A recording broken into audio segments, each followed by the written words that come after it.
지난 금요일 날 저녁 기도회 시간에 우리 정재영 전사님이 그 예배 시간 좀 지나고 이렇게 4층에서 이 아기 매는 그 띠를 이렇게 막 띠고는 헐레벌떡 내려왔었습니다. 그날 음향 담당인데 늦게 내려온 거예요. 제가 나중에 알고 봤더니 우리 박수정 사모님이, 그 부인이, 사모님이 아이를 데리고 일찍 와가지고 4층에서 이렇게 있다가 예배 시간 얼마 전에 그 아이한테 줄 우유를 충분히 안 갖고 온 걸 알아가지고 집에 이제 가신 거예요. 애를 정조사님한테 잠깐 맡겨놓고. 그래가지고 이제 헐레벌떡 집에 가가지고 집에 들어가려고 하니까 열쇠를 교회에 놔두고 오신 거예요. 그래가지고 다시 교회로 와가지고 열쇠를 들고 다시 집에 가가지고 우유를 들고 교회로 왔기 때문에 그래서 그런 일이 일어난 겁니다. 우리 박수영 사모님 진짜 대단하신 분이에요. 여러분, 이런 식으로 하면 하나님의 일이 되지가 않습니다. 이게 절대 될 수가 없어요. 우리 박수영 사모님이 그날 저녁에 밤에 예배 끝나고 나서 이제 어떤 일이 벌어지는지를 이제 저한테 알려주면서 다음부터는 조심하겠다면서 사과 문자를 이렇게 보냈어요. 그래서 제가 이제 뭐 잘 알겠다고, 잘 자라고 이렇게 이제 답글을 보냈더니 저한테 이런 답글이 또 왔어요. 대인배 우리 목사님 역시 짱이에요. 감사해요. 그런데 우리 박수정 사모님이 몰랐던 것은 제가 설교 때 이 얘기를 모든 사람에게 알릴 수 있다는 사실이었었어요. 이게 바로 대인배의 방식입니다. 우리 박수정 사모님이 하는 방식, 허둥지둥하고 잊어버리고 하는 것도 그렇고, 제가 하는 방식, 대인배인 척 하면서 소심하게 복수하는 것도 그렇고, 이런 것들은 하나님의 일을 이루게 하지 못합니다. 되게 하지 못해요. 여러분, 하나님의 일을 되게 만들려면 어떻게 해야 될까요? 사실 우리는 교회로서 다양한 하나님의 일을 지금 감당하고 있습니다.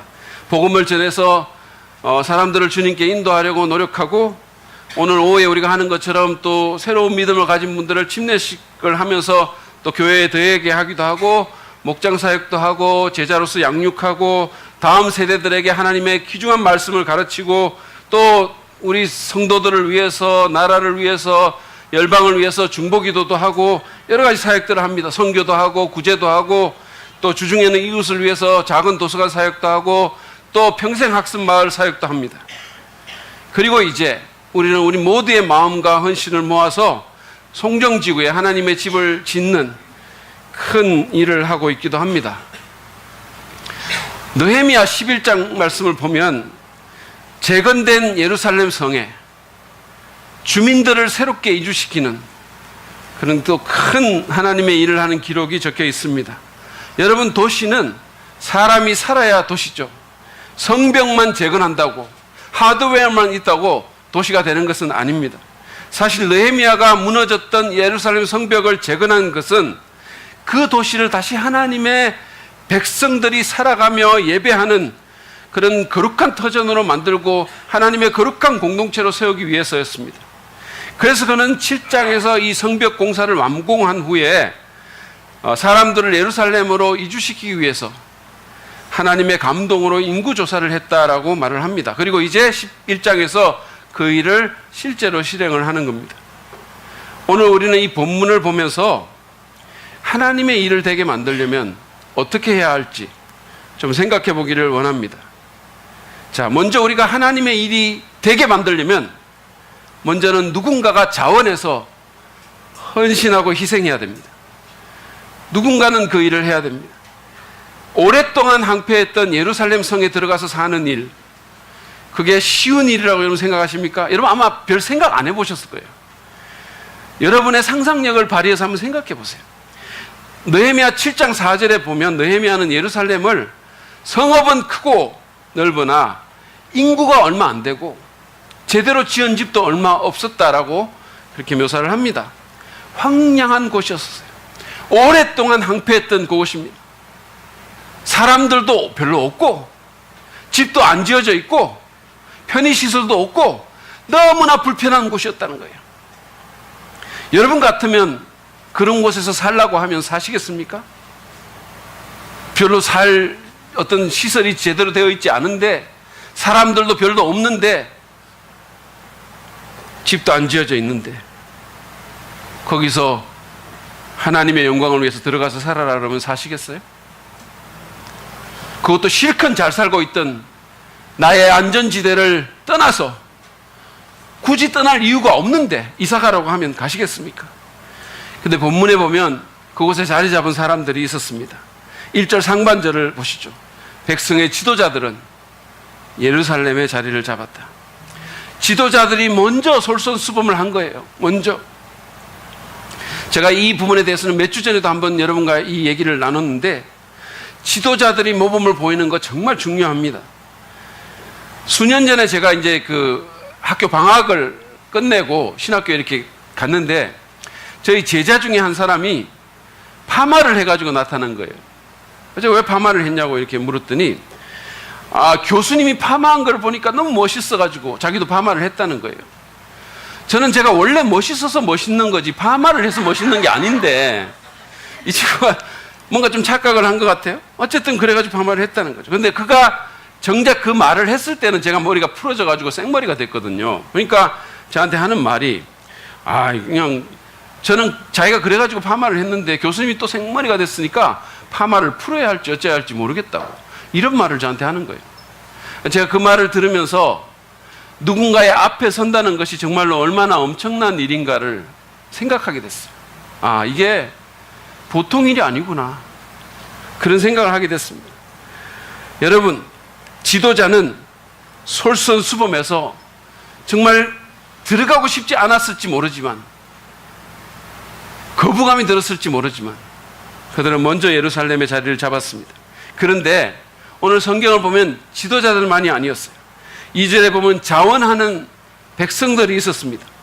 스스로 예루살렘에서 살겠다고 자원하는 사람 모두에게 백성이 복을 빌어 주었다. 훌륭한 사람들입니다. 이들은 불편함을 감수하고 하나님의 역사를 이루기 위해서 스스로 예루살렘 이주를 결정했습니다. 이런 사람들이 있어야 일이 되는 거예요. 그래서 백성들이 이들 모두에게 축복해 준 겁니다.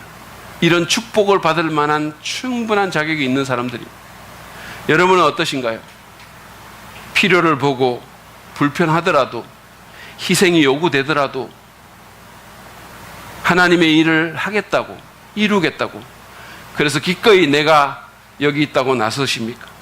여러분, 바나바를 보세요. 그는 당시에 예루살렘 교회의 필요를 받습니다.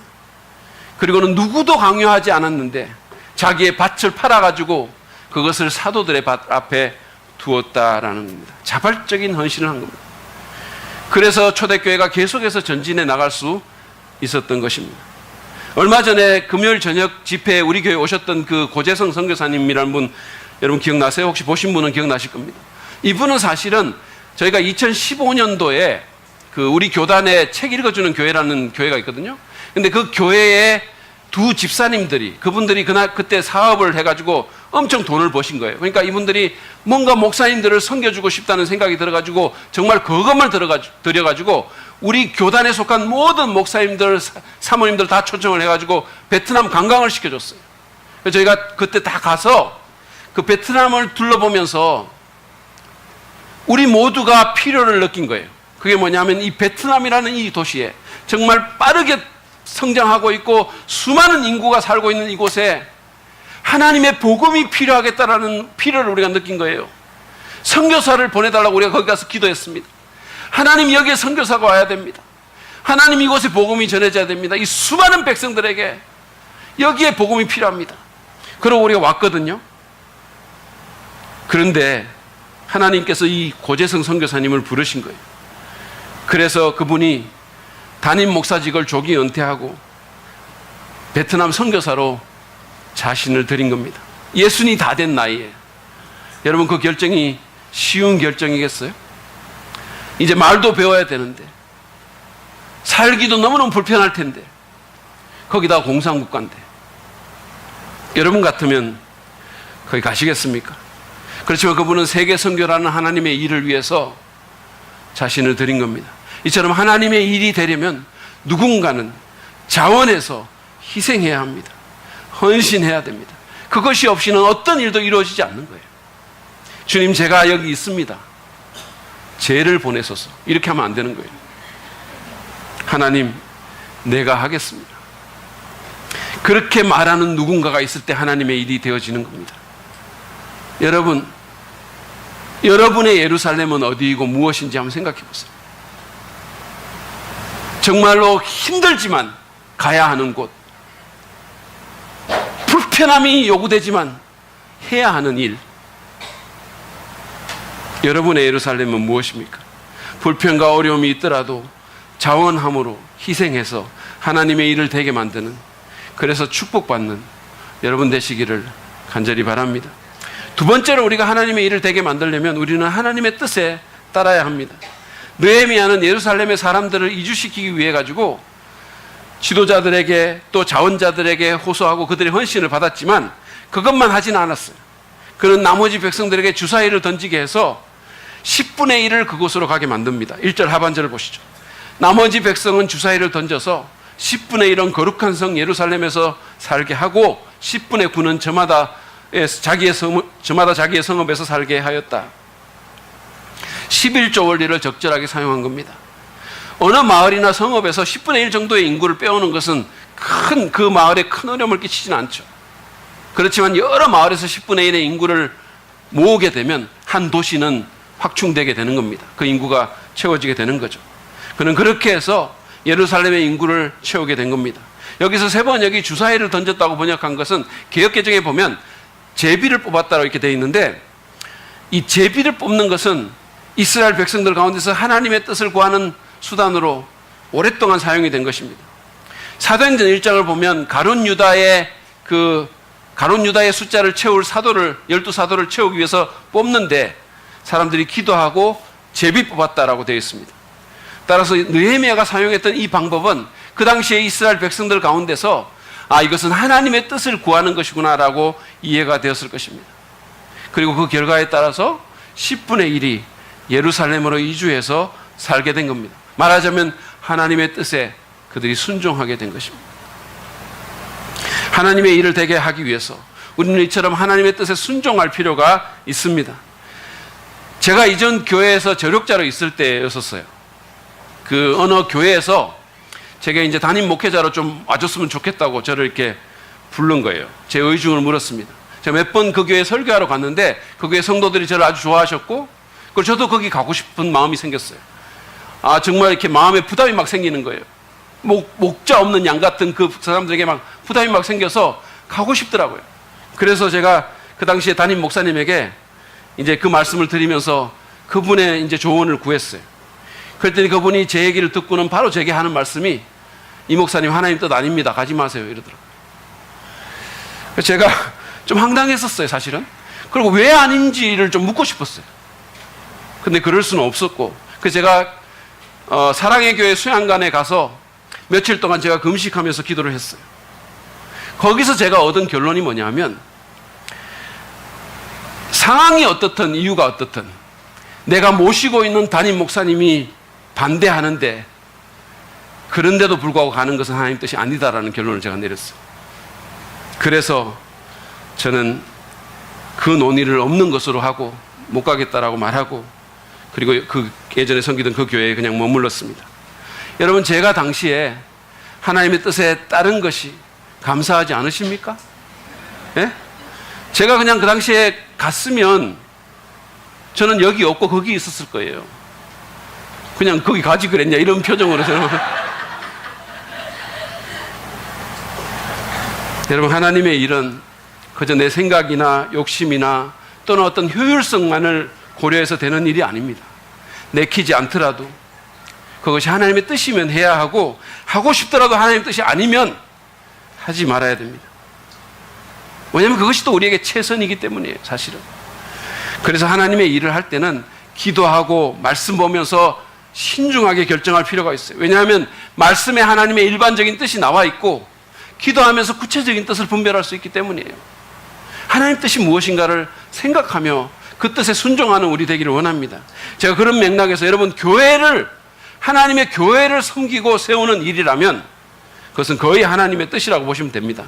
이를테면 오늘 점심 때 학생부 수련회를 위해서 와플을 사야 되나?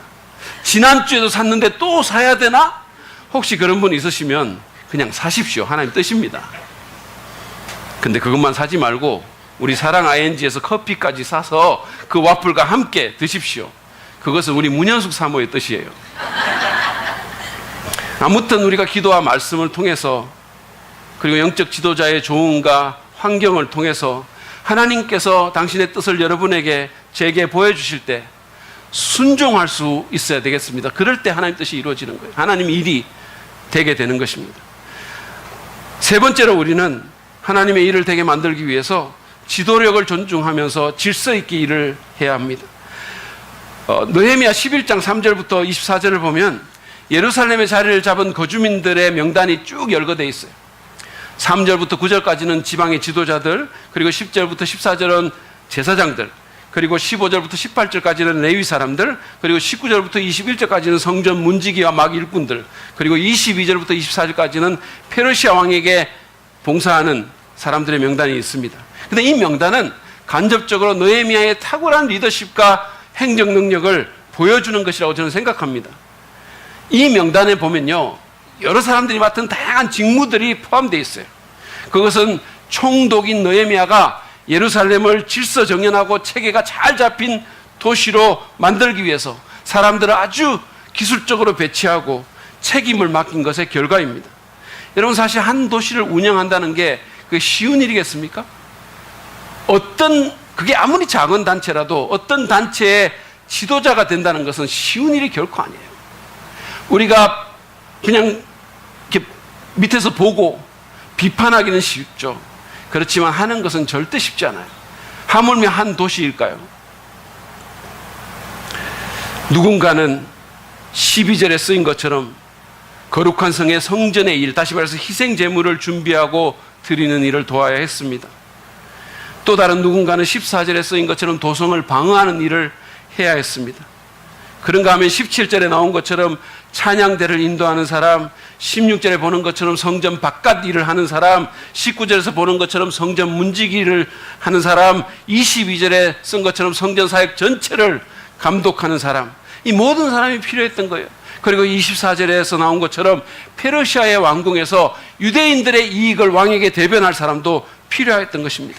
느헤미야는 이 모든 필요 인원들을 적재적소에 배치하고 임무를 부여한 탁월한 지도자였었어요.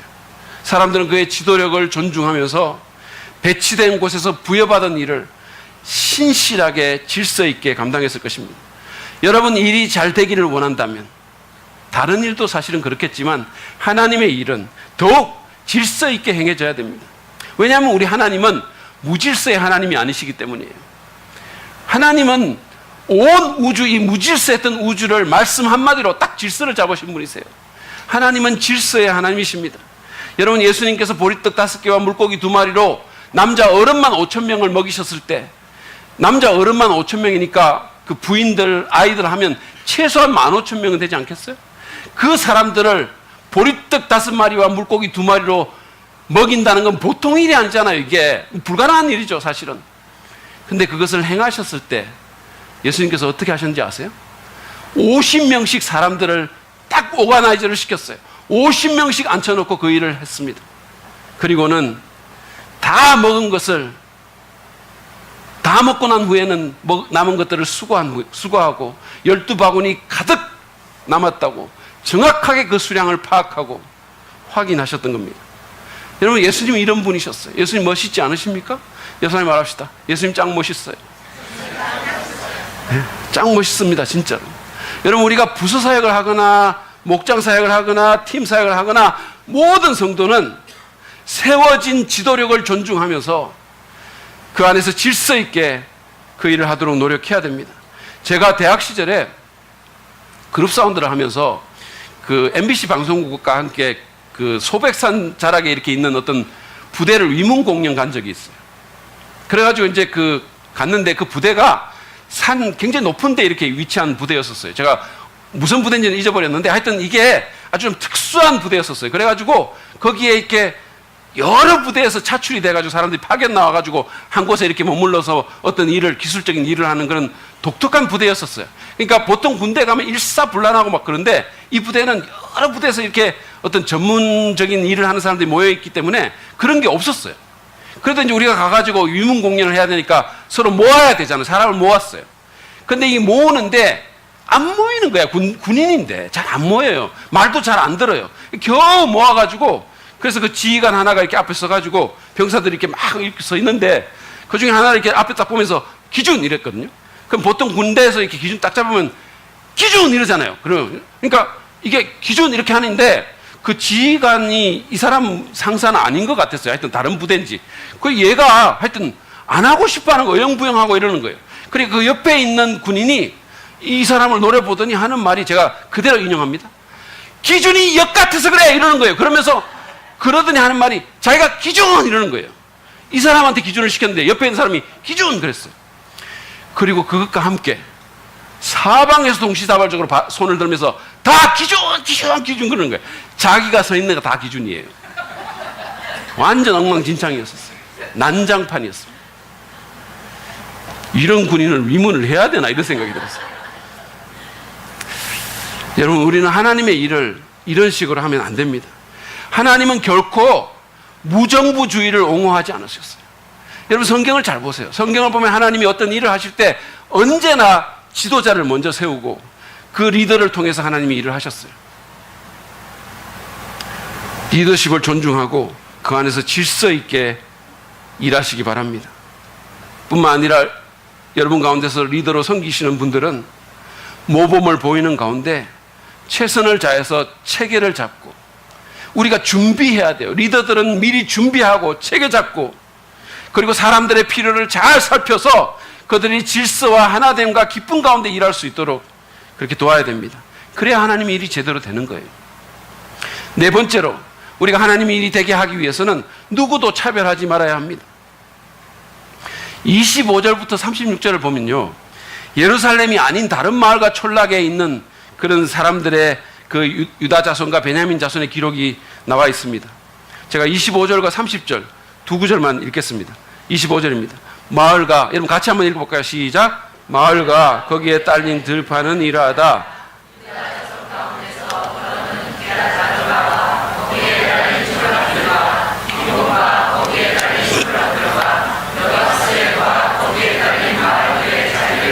자, 30절입니다. 같이 또 읽겠습니다. 시작. 산호아와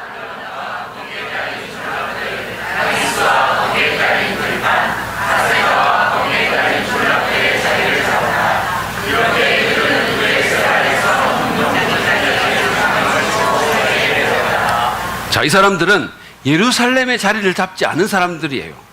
그런데 왜 예루살렘에 자리 잡은 사람들을 언급하는 그 명단 뒤에 왜 다른 촌락에 자리 잡은 백성들의 기록을 굳이 포함을 시켰을까요? 사실은 느헤미야서는 예루살렘 성에 대한 얘기거든요.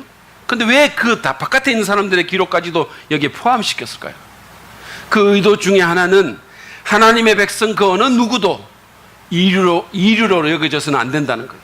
누구도 소외돼서는 안 되고 누구도 차별받아서는 안 되려는, 안 하게 하려는 지도자 느헤미야의 배려가 거기에 있었던 겁니다. 꼭 예루살렘에 들어간 사람만 중요한 게 아니라는 거예요. 사실은 그 바깥에 사는 사람들도 하나님의 백성이고 그들도 사실은 제비를 뽑아가지고 하나님 뜻에 따른 것이고 그래서 그들도 존중받아야 된다는 거예요.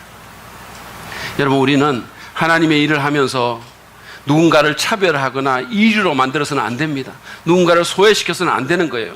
여러분, 우리가 의도적이든 의도적이지 않든 하나님의 백성 공동체에서 어떤 차별이 일어나거나 왕따가 되거나 이런 일이 있어서는 안 되는 거예요. 우리가 정말로 최소한 마음, 최대한 마음을 열고 정말로 사람들을 안으려고 노력을 많이 해야 됩니다.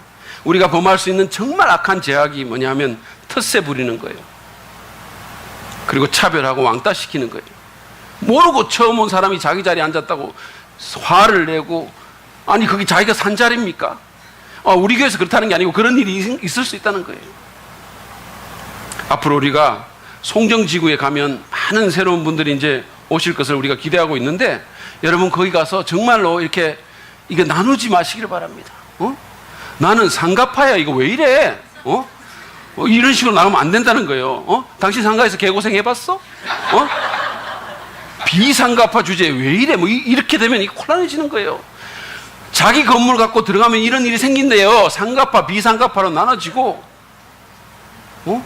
상가파도 이게 무슨 이마트 상가파, 농협 상가파, 무슨 10년 상가파, 5년 상가파 이렇게 되는 거예요. 우리가 이런 일이 벌어지지 않도록 정말로 노력해야 돼요. 사랑하는 상가파 여러분, 여러분의 마음속에서 모든 완장을 떼내시기 바랍니다. 하나님의 일을 하는 그 누구도 차별받아서는 안 됩니다. 모두가 중요하고 모두가 존중받아야 돼요. 그것이 아무리 우리 눈에 작게 보이는 일이라 하더라도 그 일은 하나님의 일입니다. 존중받아 마땅한 일이라는 사실입니다. 다섯 번째로, 우리는 하나님의 일이 되게 만들기 위해서 우리는 하나님의 일하심을 기대해야 됩니다. 여러분, 제가 앞에서 예루살렘 바깥의 그 마을과 촌락들의 기록을 포함시킨 이유를 하나 말했잖아요. 그 사람들도 차별하지 말라는 이유를 말했어요. 그런데 더 중요한 의도가 있다고 저는 생각합니다. 그것은 뭐냐면 이 목록이 이스라엘의 완전한 회복에 대한 소망을 백성들에게 일깨우려는 의도가 있다는 거예요. 지금 예루살렘 성은 이제 어느 정도 됐어요. 그죠? 이제 성벽도 지어졌고 성전도 이제 재건이 됐고 사람들도 어느 정도 유입이 됐어요. 그런데 그 바깥에는 아직은 많이 부족한 거예요. 그럼에도 불구하고 이제 그 기록을 해놓은 것은 지금까지 일하셨던 하나님께서 그 바깥에도 앞으로 일을 하셔서 이제 그 최남단인 브엘세바부터 시작해가지고 예전에 그 이스라엘을 회복시켜 주실 거라는 그 소망을 불러일으키기 위해서 하나님이 일하실 것을 기대하라고, 그래서 그것을 거기다가 써놓은 거예요. 지금까지 일하셨던 하나님이 앞으로도 일하실 것을 기대하며 나아가라고.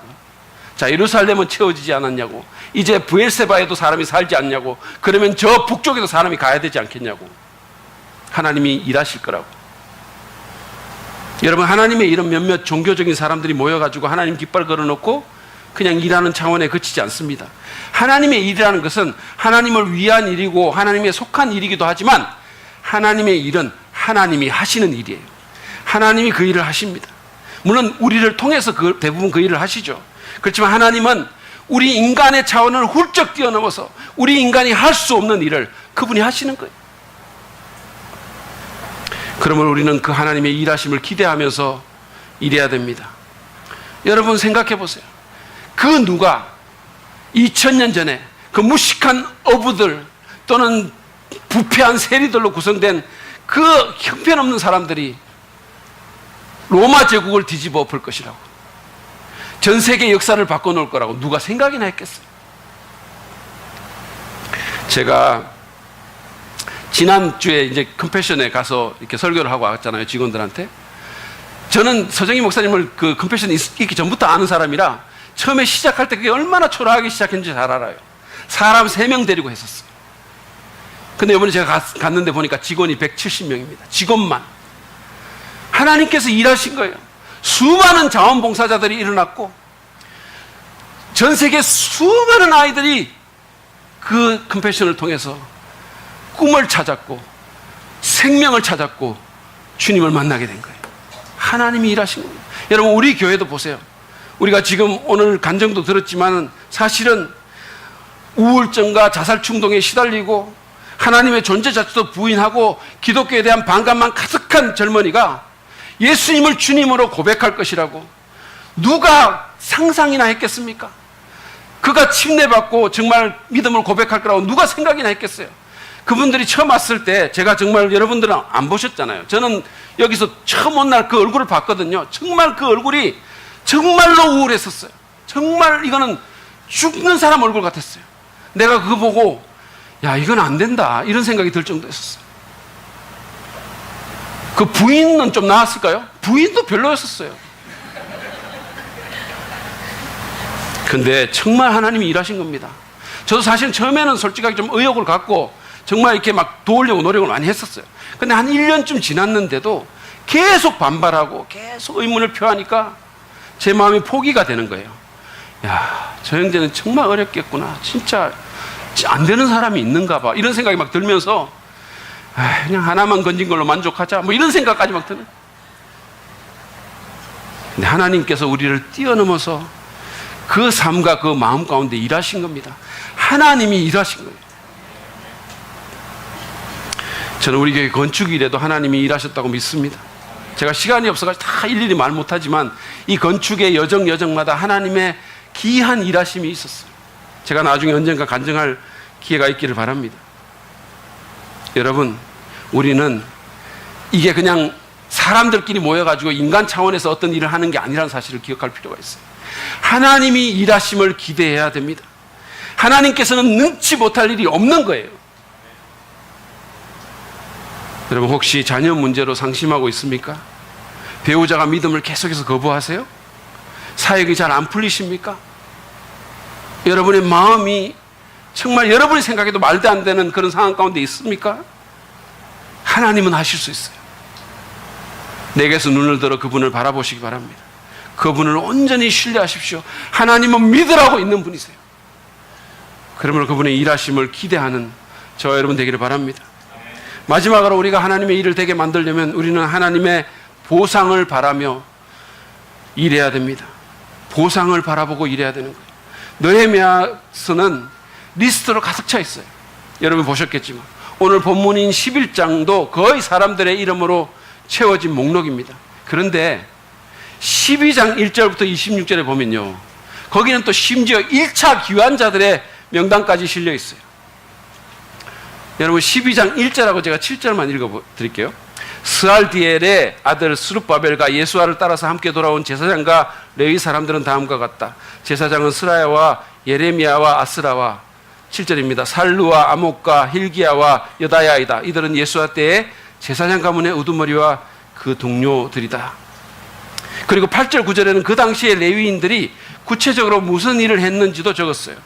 레위 사람은 예수아와 빈누이와 감미엘과 세레비아와 유다와 마따니아이고 그 가운데 마따니아는 그의 동료들과 함께 찬양대를 맡았다. 그들의 동료 박부갸와 운노는 예배를 드릴 때 그들과 마주보고 섰다. 우리가 이 11장에서 느헤미야가 말이죠, 자기 당대 사람들의 목록을 기록한 것은 좀 이해가 돼요. 그 이 이름들을 기록해주고 자기가 이렇게 한 것은 이해가 됩니다. 그런데 12장에 들어오면 자기보다 90 몇 년 전에 왔던 사람들, 그들의 명단을 여기 기록하고 있는 거예요. 1차로 거룩한 성에 기환을 해가지고 그 쓰레기 더미를 치우고 성전을 쌓았던 그 사람들의 이름을 여기 올리고 있는데 왜 그랬을까요? 왜 그렇게 했을까요? 그것은 하나님께서 당신의 이름과 나라를 위해서 애쓴 그 사람들은 아무리 세월이 지나도 잊어버리지 않고 그 모든 사람들을 아시고 하나님께서 그 사람들을 상 주신다라는 그런 의미가 거기에 숨어 있는 거예요. 우리는 하나님의 일을 하면서 이 사실을 강조해야 됩니다. 사람은 여러분을 잊어버릴 수 있지만 하나님은 결코 잊지 않으십니다. 하나님은 여러분이 당신의 일을 신실하게 감당했을 때 기억하시고 보상하실 것입니다. 우리는 다른 것보다 그 보상을 바라보고 하나님의 일을 해야 되는 겁니다.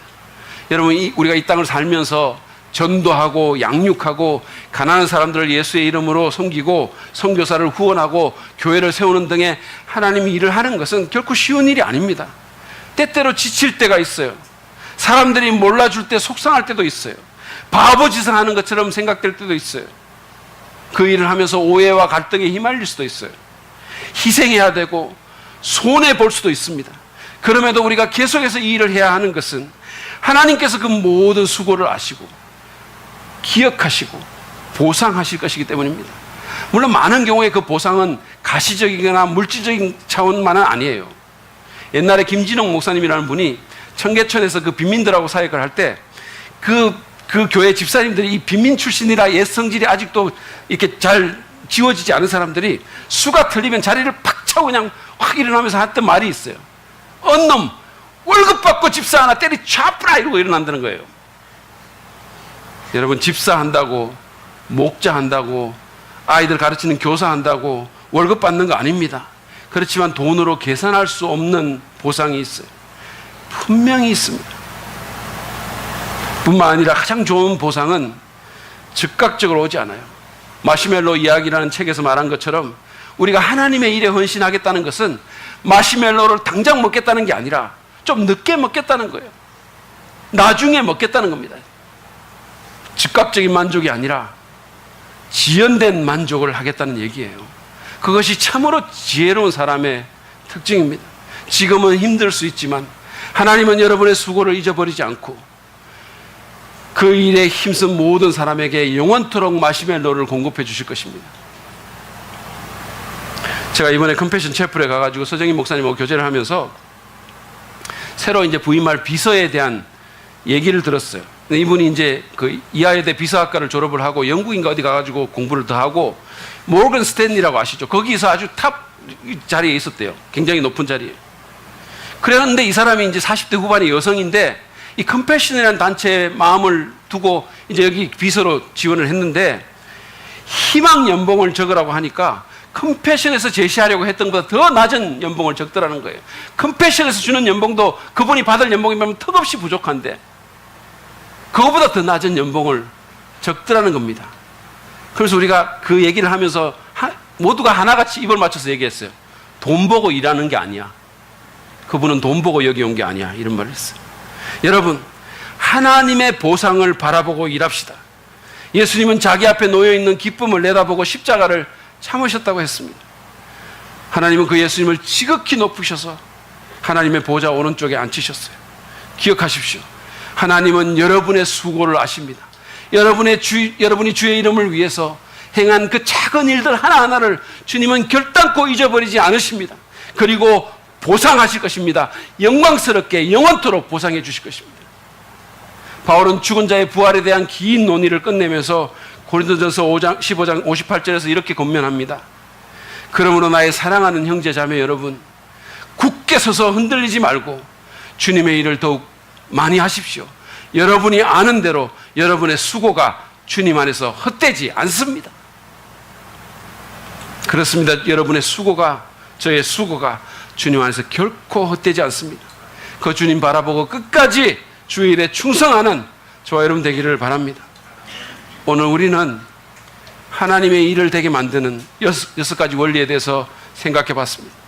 그것은 자원에서 희생하는 것과 하나님의 뜻에 순종하는 것, 지도력을 존중하면서 질서 있게 일하는 것과 누구도 차별하지 않는 것, 그리고 하나님의 일하심을 기대하는 것과 하나님의 보상을 바라보며 일하는 것입니다.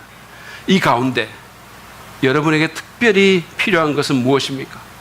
이 시간에 그것을 놓고 기도하며 결단하시길 바랍니다. 하나님의 도우심을 구할 부분이 있으면 도우심을 구하십시오. 여러분 기억하십시오. 우리가 하나님의 일을 할 수 있다는 것은 그 자체로 엄청난 특권입니다. 제가 청와대나 백악관 내부에 가본 적은 없지만 거기서 일하는 사람에게는 아마 돈으로만 보상될 수 없는 어떤 프라이드 같은 게 있을 것 같아요. 한 나라의 지도자인 대통령을 자기들이 위해서 일하고 그 대통령이 다스리는 나라를 위해서 일한다는 어떤 자부심이 그들에게 있을 거라고 저는 생각합니다. 만약에 그게 그렇다면 온 우주를 통치하시는 영광스러운 하나님을 그리고 그 나라의 일을 한다는 것은 얼마나 큰 특권이고 영광입니까? 그것은 우리의 인생을 얼마나 가치 있고 의미 있게 만들 수 있겠습니까? 여러분, 한갓 인간이, 그것도 죄인이 어떻게 그 높은 일을, 그 고상한 일을, 어떻게 우리가 하나님을 위한 일을 할 수 있겠습니까? 세상 모든 종교 중에 인간을 신의 동역자라고 부른 종교는 기독교밖에 없는 거예요. 그러므로 여러분, 감사하는 마음으로, 감격하는 마음으로 하나님의 일에 자신을 새롭게 드리실 수 있기를 바랍니다. 주님께서 나를 통해 일하실 것을 기대하면서 주님, 제가 여기 있습니다. 주님 뜻에 순종해서 질서 있게 차별하지 않고 용납하면서 그리고 주님만을 바라보면서 믿음으로 일하겠습니다. 저를 통해서 주의 이름이 크게 높임받기를 원합니다. 그렇게 고백하는 저와 여러분 되기를 바랍니다.